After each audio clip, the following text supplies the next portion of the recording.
دورہ چین کے بعد ایران کے ایٹمی پروگرام سے متعلق ٹرمپ کے موقف میں بڑی تبدیلی۔ امریکی صدر 2 روزہ دورہ مکمل کر کے واپس روانہ ہو گئے۔ ایئر فورس ون میں صحافیوں سے گفتگو میں انہوں نے کہا کہ ایران اپنا جوہری پروگرام 20 سال کے لیے معطل کر دے تو مجھے کوئی اعتراض نہیں۔ تائیوان سے متعلق امریکی پالیسی میں کوئی تبدیلی نہیں آئی۔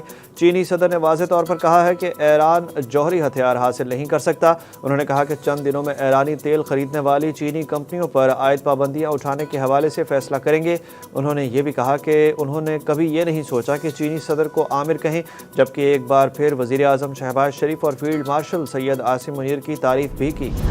چین کا ایران کو فوجی ساز و سامان کی فراہمی جاری رکھنے کا اعلان۔ مشرق وسطیٰ میں تنازعات کے خاتمے اور دیر پا امن کے قیام میں تعمیری کردار ادا کرنے کی یقین دہانی بھی کرا دی۔ چینی صدر سے ملاقات سے چند گھنٹے قبل فاکس نیوز نے ٹرمپ کا ایک انٹرویو نشر کیا جس میں انہوں نے کہا کہ شی جن پنگ نے وعدہ کیا ہے کہ چین ایران کو فوجی ساز و سامان فراہم نہیں کرے گا، لیکن اسی وقت صدر شی نے کہا کہ وہ وہاں سے بہت سا تیل خریدتے ہیں اور وہ اسے جاری رکھنا چاہتے ہیں۔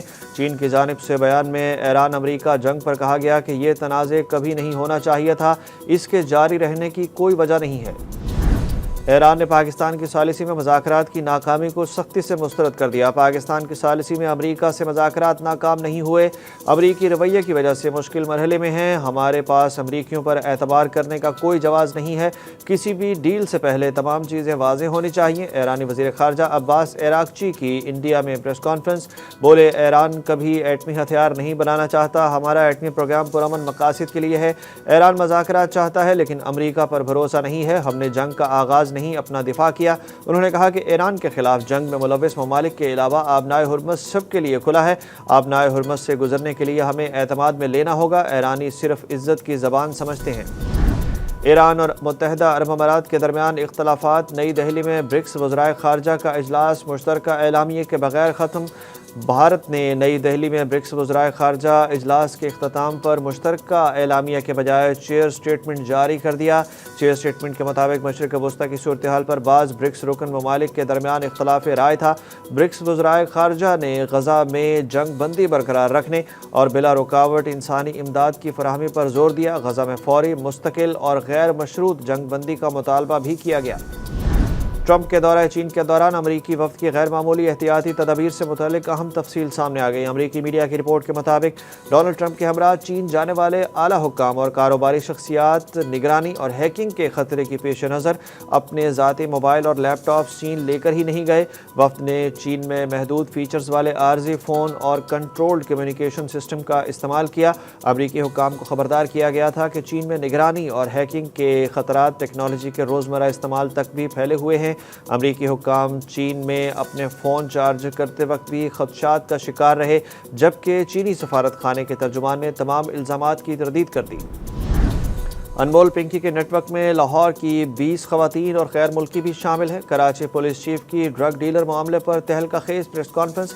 ایڈیشنل آئی جی آزاد خان نے بتایا کہ پنکی کے نیٹ ورک پہ افریقہ کے لوگ بھی ہیں، برانڈ نیم ہی ملزمہ کا پھندا بنے گا۔ اب تک کی تفتیش میں 3 کروڑ روپے کی مالیتی ٹرانزیکشن سامنے آئی ہیں۔ ملزمہ نے سپلائی کے لیے 9 مخصوص رائڈرز رکھے ہوئے تھے، جن میں سے 8 کا تعلق پنجاب سے ہے۔ انہوں نے کہا کہ ملزمہ کی مجموعی طور پر 9 مختلف مقدمات میں گرفتاری ظاہر کی گئی ہے۔ فرائض میں غفلت برتنے پر 3 پولیس افسران کو معطل کر دیا گیا۔ دوسری جانب میڈیا رپورٹس کے مطابق کراچی پولیس کا اعلیٰ افسر اور اے این ایف اہلکار ڈرگ کوئن کے سہولتکار نکلے۔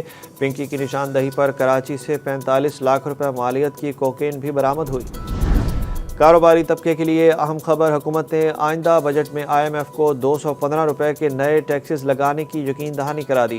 ذرائع کے مطابق حکومت اور آئی ایم ایف کے درمیان بجٹ مذاکرات کے دوسرے روز اہم پیش رفت ہوئی۔ تاجروں کو سیلز ٹیکس نیٹ میں لانے کے لیے ایک نئی اور آسان رجسٹریشن اسکیم متعارف کرانے پر غور کیا جا رہا ہے۔ آئندہ بجٹ میں کئی پیک شدہ اشیاء کو 8ویں شیڈول سے نکال کر 3rd شیڈول میں شامل کیے جانے کی تجویز ہے، جس کے بعد مینوفیکچررز کے لیے مصنوعات پر قیمت اور ٹیکس کی شرح واضح طور پر درج کرنا لازمی ہوگا۔ عمران خان اور بشریٰ بی بی کے خلاف 190 ملین پاؤنڈز کیس میں اہم پیش رفت۔ اسلام آباد ہائی کورٹ کا بڑا حکم بھی آ گیا۔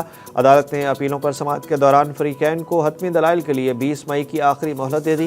عدالت نے واضح کیا کہ آئندہ سماعت پر کسی بھی قسم کی تاخیر یا غیر ضروری التوا کی درخواست قبول نہیں کی جائے گی۔